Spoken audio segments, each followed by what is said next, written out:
What's up guys? Welcome to our latest video. What if I reincarnated as Yamamoto Genryusai in Naruto and saved the Uzumaki clan? Part 2. If you have watched part 1 you know that the fate of the Uzumaki clan hangs in the balance. Will Uzumaki Kagetsuchi be able to save the Uzumaki clan from extinction? How will he do it? Is the power of Yamamoto Genryusai capable of such a feat? If you want to find out, please for me, give this video a thumbs up, subscribe to the channel, and hit that naughty bell. I'm the Sensei signing in.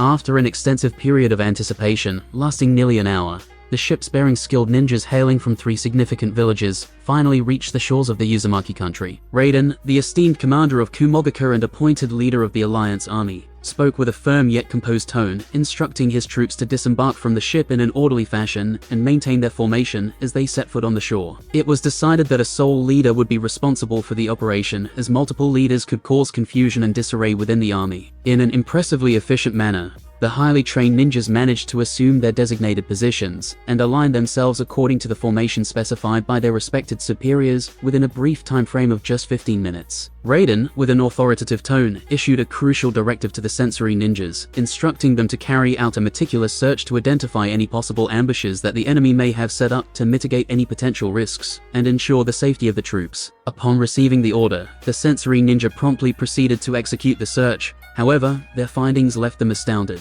"Commander, I am unable to sense anything. It seems as though my senses are being impeded by some sort of obstruction," reported the sensory ninja to Raiden. "TCH, they must have employed a sealing technique to obstruct the senses of our ninjas," speculated Daichi, voicing his thoughts on the matter. In a strategic move to neutralize any potential threats, Raiden promptly issued an order for the formation of 2 teams to move forward and conduct a meticulous search to identify and disarm any possible ambushes or traps that may have been set up by the enemy. Upon receiving the commander's directive, 2 teams immediately proceeded to carry out the assigned task. Taking every precaution, they advanced slowly and carefully, their senses on high alert, scouring the area for any potential traps or ambushes. Despite their diligent efforts, they came up empty-handed and were left bewildered by the lack of any signs of danger. As they pressed on, scanning their surroundings, an unexpected sight caught their attention. An aged man, standing tall and solitary in the middle of an open field, suddenly appeared before them. The team captain shouted at the elderly man, "Who the hell are you, old man?" With his eyes firmly shut, Kagetsuchi's tone was laced with contempt as he cast aside the person standing before him. "You dare address me, yet you are not the leader of this army. Your worthiness to engage with me is non-existent, so I suggest you scurry along and summon your superior."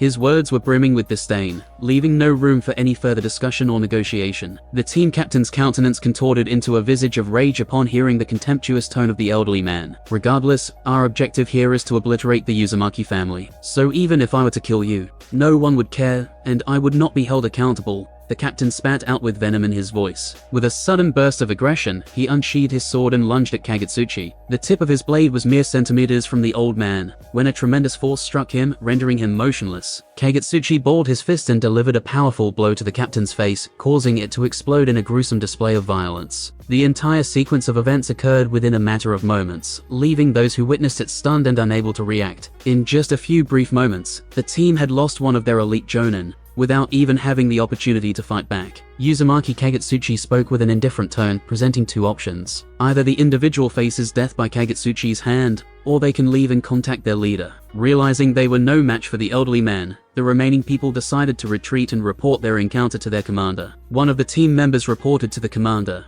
"There are no traps or ambushes ahead, but we've encountered an elderly man who killed an elite jonin with a single strike." Raiden's eyebrows raised in surprise at this news, prompting him to lead the entire army to the location. They arrived at an open space and stopped at a distance of 50 meters away from the old man. As the army came to a halt, Raiden's eyes scanned the surrounding terrain, searching for any signs of danger. The old man stood in the center of the open area, seemingly unfazed by the presence of the approaching army. Despite the army's overwhelming numbers, the old man exuded an aura of unwavering confidence and strength. Raiden turned to his team and spoke in a hushed tone, "Be on guard. This man is no ordinary opponent. We must proceed with caution. The team nodded in agreement, their eyes fixed on the old man as they prepared for the worst. As the army arrived at the location, Kagetsuchi turned toward them and asked, "Who among you is the leader?" Raiden stepped forward, positioning himself in front of the others. "I am Raiden, the commander of the alliance between 3 major villages," he announced. He then fixed his gaze on Kagetsuchi and inquired, "And may I ask who you are?" Uzumaki. Kagetsuchi stared at Raiden, his eyes piercing through him as he spoke with conviction.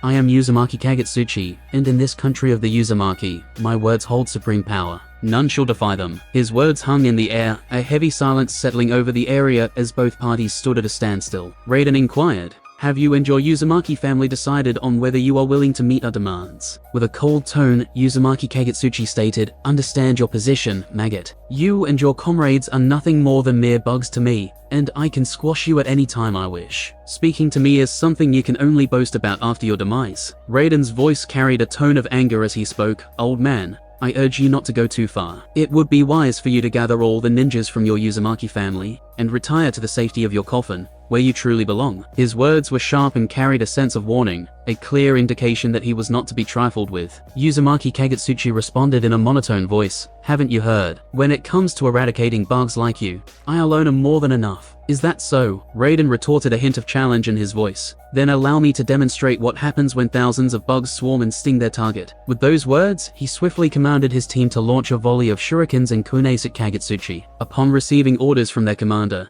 the ninjas immediately proceeded to hurl a barrage of shurikens and kunes at their target. A vast multitude of kunai and shuriken were launched in the direction of Kagetsuchi's location, hurtling through the air with great speed and precision. "Fire dome!" Kagetsuchi swiftly waved his hand and summoned a fiery dome, which enveloped him and deflected all the incoming kunai and shuriken. As soon as they made contact with the dome, they melted instantaneously and clattered to the ground, rendered useless. Upon witnessing this impressive display, the entire ninja army was left in a state of momentary shock and sluggishness. Their attack has been effortlessly nullified. Once the rain of kunai and shuriken ceased, Kagetsuchi spoke in a tone of indifference. "Now it's my turn," Kagetsuchi declared, his voice filled with a sense of calm confidence. After proclaiming, "It's my turn now," he strode confidently towards the army, casually strolling past the flowing molten iron as if it were nothing more than a patch of grass. As he strode confidently toward the opposing army, he began to increase his spiritual pressure. With each step he took, the intensity of his energy grew until it enveloped the entire force. The weaker genin and chunin were the first to feel the effects, as they suddenly found themselves struggling to stand under the weight of the elderly man's presence. To them, he seemed to have grown to the size of a mountain, his sheer power crushing them like mere blades of grass. Despite their training and experience,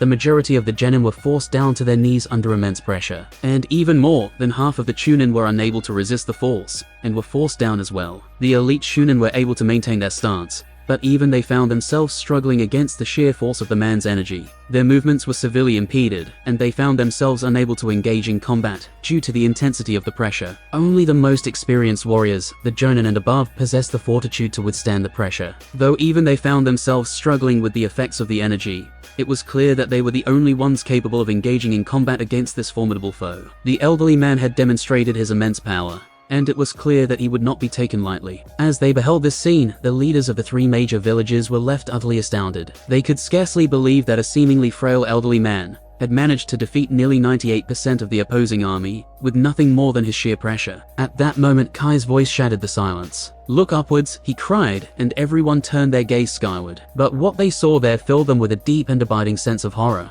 A strange and otherworldly enchantment, glowing with a light golden hue, had enveloped them and their entire army. The words of the jonin rang out across the battlefield, his voice heavy with disbelief and fear. "I can't believe it," he exclaimed. "He wants to trap us all." The other ninjas were equally stunned by this revelation. Amidst the gasps, Kagetsuchi paid little heed, holding his crutch horizontal to his body. With a serene calmness, he spoke the words, "Raivajin Jaka," and at that very moment, the crutch was transformed into a stunning katana, its hilt adorned with a regal shade of purple. "Stay calm, everyone. He's just one person. We can surely win this." Raiden's words of reassurance filled his comrades with a renewed sense of courage and determination. Emboldened, he charged forward toward Kagetsuchi, his sword in hand and a fierce determination in his heart. As he ran, he was engulfed in a crackling aura of lightning, powered by the signature ninjutsu of Kumogaka, the lightning release armor technique. With this powerful technique enhancing his speed and strength, Raiden surged forward toward his opponent, ready to strike. The air around him crackled with energy as he closed the distance between himself and Kagutsuchi, his eyes fixed firmly on his target. With the lightning release armor technique at his disposal, he was confident that he could emerge victorious in this battle. Shumpo!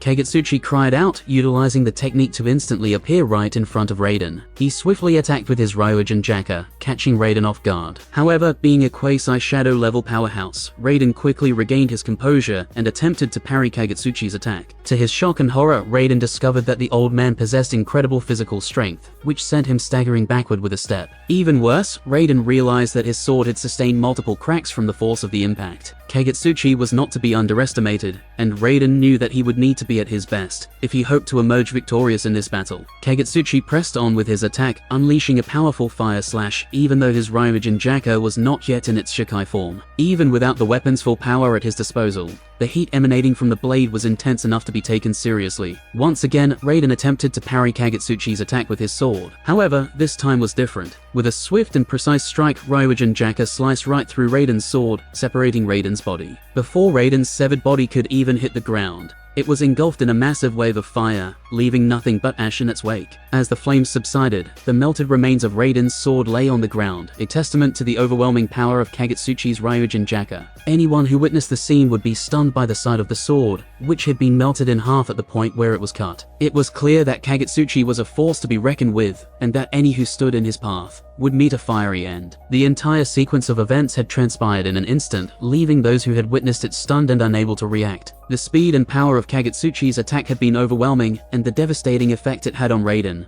had left everyone in shock. Kagutsuchi aimed Ryujin Jaka at the remaining Jonins, conjuring a massive fireball that measured about 5 meters in size. However, the fireball quickly shrank to the size of a football before Kagutsuchi hurled it toward them. Kai warned the Jonins present to scatter and avoid the deadly fireball, which they did without hesitation. They were not concerned with the fate of the Chunins, who were unable to defend themselves and were left behind to fend for themselves. The fireball traveled approximately 60 to 70 meters before crashing to the ground, causing a thunderous explosion. Boom boom. After a huge explosion, everything in a radius of 30 meters fireball as the center was destroyed. In this destruction, almost 40% of the army was annihilated. And the aftermath of the explosion uprooted the trees, and the remaining Genins and Chunins were thrown away like rag dolls. Kai, the leader of Kurigaka, expressed his surprise. From where did this old monster emerge? This attack is comparable to that of a tailed beast bomb. If I had even an inkling that an old, yet powerful man like him was still in existence, I would have never dared to set foot in the Uzumaki country, even if I had 1,000 guts, lamented Daichi,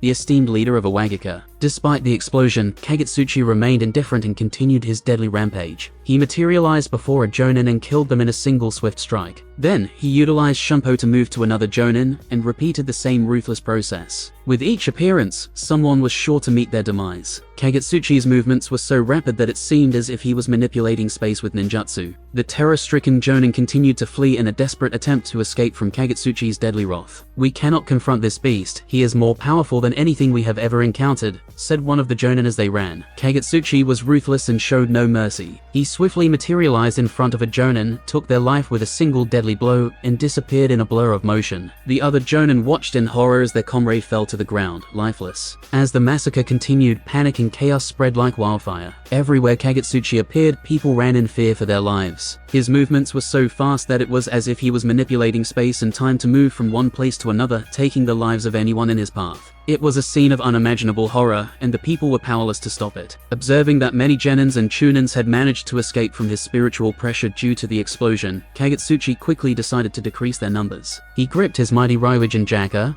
and, with a swift horizontal slash, unleashed a devastating shockwave of sword pressure. The arc of fire created by the sword's swing traveled in the direction of the fleeing ninjas. The sword pressure was so potent that it cut through the ninjas like a hot knife through butter, and engulfed them in flames. Even those who attempted to evade the attack by lying down were burned by the fire that covered the sword pressure. The Uzumaki ninjas, who were maintaining the enchantment, also watched in horror as the sword pressure approached. As the attack neared the enchantment, the sword pressure vanished seemingly of its own accord. Witnessing the scene, everyone was speechless, including the Uzumaki ninjas who had created the barrier. Tragically, under the devastating sword pressure, nearly half of the remaining ninjas were killed, leaving behind a trail of destruction and death. "Listen, my fellow ninjas. Do not cower in fear and run. Stand your ground and fight with all your might. Kagetsuchi has cast a powerful enchantment that covers even the underground, making it impossible to escape. He may have depleted much of his chakra while using such significant moves, so we must attack him with all our strength, advised Daichi, the leader of Awagika. Everyone trusted Daichi's expertise in earth ninjutsu, and as he was the leader, they stopped running and rallied together to fight Kagetsuchi. I must express my gratitude to you. If you hadn't gathered all of them here, I would have had to go around searching for them, which would have been quite a hassle for an old man like me, Kagetsuchi said, his face bearing a cold smile. Kagetsuchi materialized beside Daichi using his Shumpo technique and sliced him in half. However, to Kagetsuchi's shock, Daichi's body transformed into rocks. Old man, Kai declared, appearing behind Kagetsuchi with his broadsword, attempting to strike him down in a single blow. But Kagetsuchi caught the sword with his bare hands, melting it with his heat. Kai was terrified, realizing that he could not escape Kagetsuchi's grasp, and before he could react, he was consumed by flames. Kai was a member of the Hazuki clan, and he believed that he could easily slip away from the flames. But to his dismay, he found himself unable to escape the fire, and perished unwillingly. Daichi emerged from the ground using the earth release, hiding like a mole technique, and attempted to strike Kagetsuchi's heart with his earth release fist rock technique. However, Kagetsuchi caught his fist before it could make contact, and in one swift motion, Kagetsuchi decapitated Daichi. Daichi's final thoughts were a bewildered realization of how an old man like Kagetsuchi could possess such incredibly fast reflexes. After the leader of the three major villages was killed, chaos and confusion reigned as there was no one left to command the army. It was every ninja for themselves, and they were no match for Kagetsuchi's terrifying power. For 30 long minutes,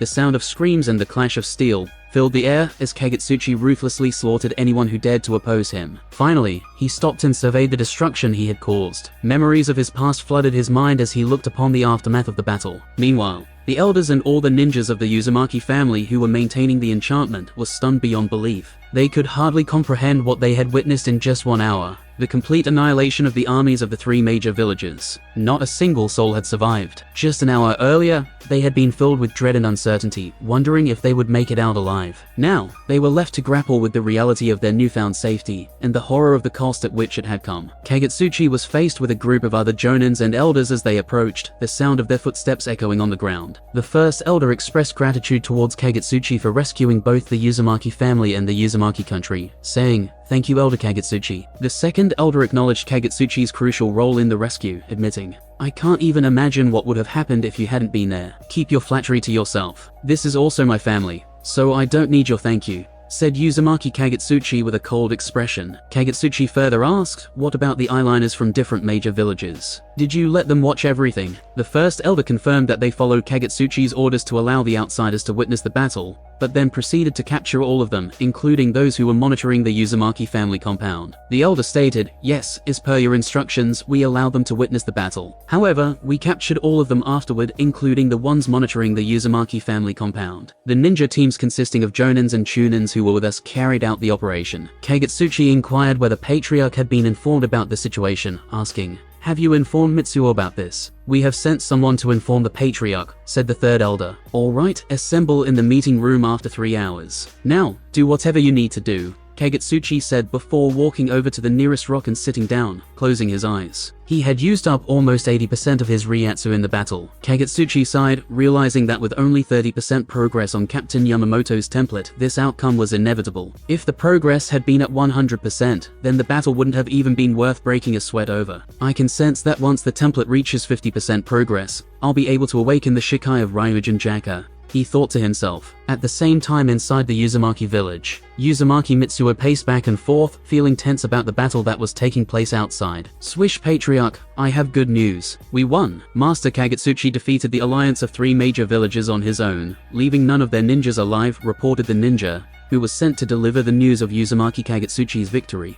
"That's great news. Uncle did what he said he would do. But what about him? Was he injured during the battle?" He felt relieved that the Uzumaki family had survived this catastrophic event, but his mind was still preoccupied with the thought of his uncle's safety. "The Patriarch will be pleased to know that Master Kagetsuchi is unharmed. He wasn't even scratched during the entire battle," reported the ninja. "Could you describe the entire process of the battle?" Mitsuo inquired. The ninja described the whole process of the battle with a fanatic expression on his face. As Mitsuo listened, he grew increasingly shocked. Although he had heard many stories about his uncle from his father, He had never witnessed his uncle's incredible strength and skill firsthand. Mitsuo's father held his elder brother in high regard, not only because of their familial relationship, but also because of his uncle's exceptional abilities. After hearing that his uncle was fine, Mitsuo breathed a sigh of relief and turned to the ninja. Please spread this news quickly so that everyone can be relieved. Also, announce that tonight we will have a big celebration, he instructed. The ninja nodded in agreement and left in a hurry. He was also eager to spread the good news, knowing that it would bring happiness to the entire community.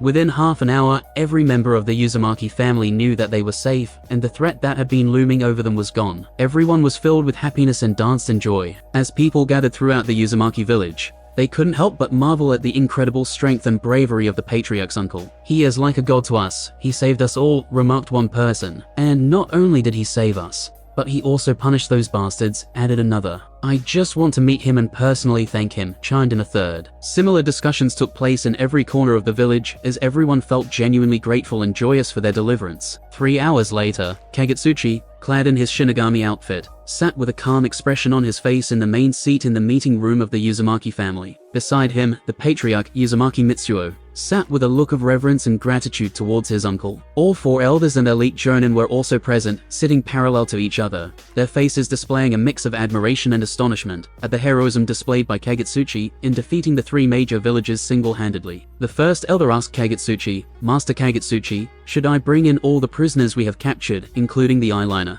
Uzumaki Kagutsuchi replied, there's no need to bring them all in. Just bring in 1 ninja from each village who witnessed the battle, and execute the rest. Indeed, as you have commanded, elder. And what shall be done about the Konoha ninjas? Inquired the first elder. Have you failed to comprehend my words? Or are you still entertaining fantasies of Konoha being our ally? Kagutsuchi asked angrily. The first elder lowered his head in shame and said, I apologize, elder. I have made a mistake. Just then, a jonin entered the meeting room and said, Patriarch, there are individuals from Konoha outside our village who wish to speak with you. Why are those wretches from Konoha here? Exclaimed the 4th elder. The very moment we needed them, they did not arrive. But now that we have repelled the invaders, these wretches have shown up, stated the 2nd elder. Silence. Let us ascertain their purpose. Come with me to meet them, commanded Kagutsuchi. Following that, Kagutsuchi departed the meeting room with Uzumaki Mitsuo, accompanied by the elders and elite jonin. A few minutes ago, the Uzumaki country was infiltrated by a group of 20 ninjas, dressed in the customary Ambu attire.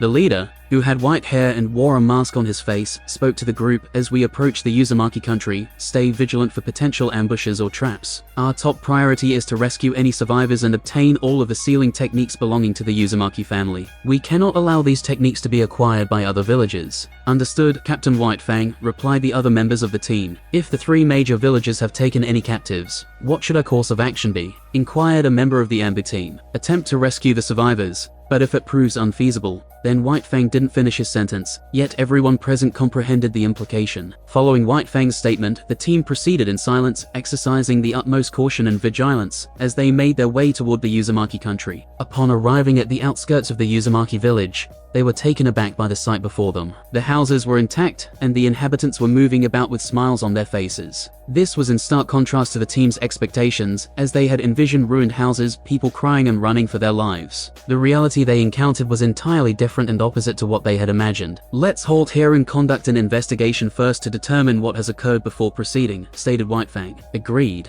If we act recklessly, we may be mistaken for recruits by the 3 major villages, and that's the last thing we want, added the deputy captain. Hey B, could you dispatch your insects to investigate the situation in the Uzumaki country? That way, we can make better decisions, requested Whitefang. The Ambu member, who went by the codename B, nodded and began to release bugs from his body, sending them toward the Uzumaki village to gather information. It was evident that B was a member of the Aburam clan, known for their ability to communicate and control insects. After 10 minutes, the bugs returned to B, and he obtained all the necessary information from them. Captain Whitefang, following my investigation, it appears that the Uzumaki clan has repelled, or more accurately, annihilated the alliance army of the 3 major villages. Furthermore, it seems that a single person, named Kagutsuchi, who is the uncle of the current patriarch of the Uzumaki family, accomplished this feat, reported B. That's impossible. How could a single person possibly annihilate the entire army of the 3 major villages? Question 1 of the Anbu members. According to our intel, there were around 4,500 people in the army, added another Anbu member. This is the information my insects have gathered, whether you choose to believe it or not, replied B, standing by his report. Is there anything else to report? Inquired White Fang. Also, it appears that all members of the Uzumaki family are overjoyed with their victory. Their patriarch has ordered a celebration tonight, added B. Captain White Fang, it appears that we have been spotted. A team of ninjas from the Uzumaki family is heading in our direction, reported the sensory Anbu ninja. Alright, let's move in their direction. Remember, we are here as support, and we should keep our mission confidential from the village, instructed White Fang. He then led the team toward the approaching Uzumaki ninja team. The rest of the Anbu members followed closely behind him.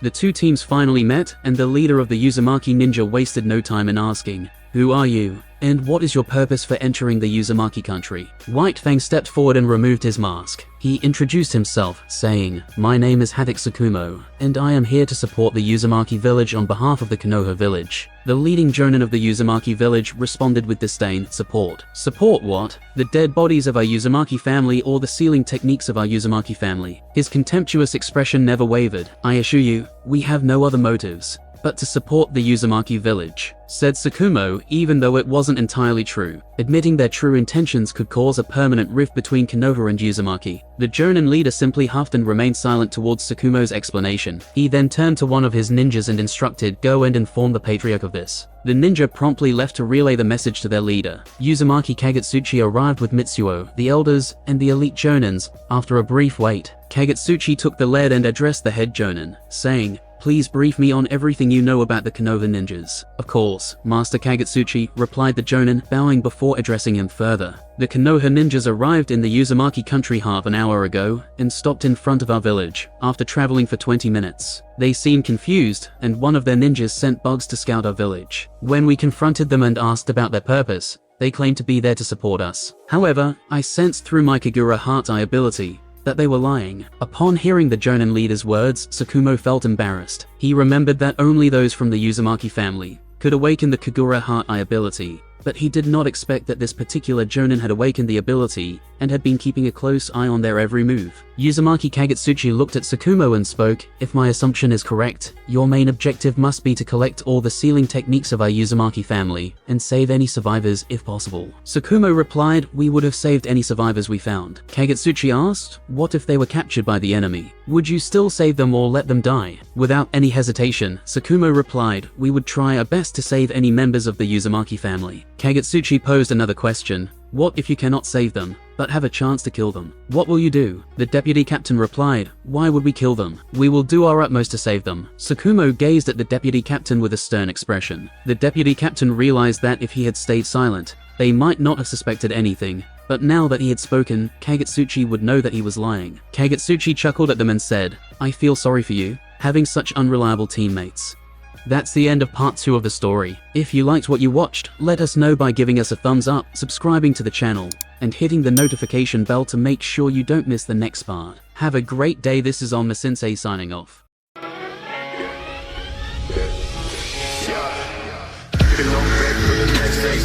Never tell a fact that I never stay running. Sipping on facts, damn, no, I got stacks to the left, taking bitches straight for another cat.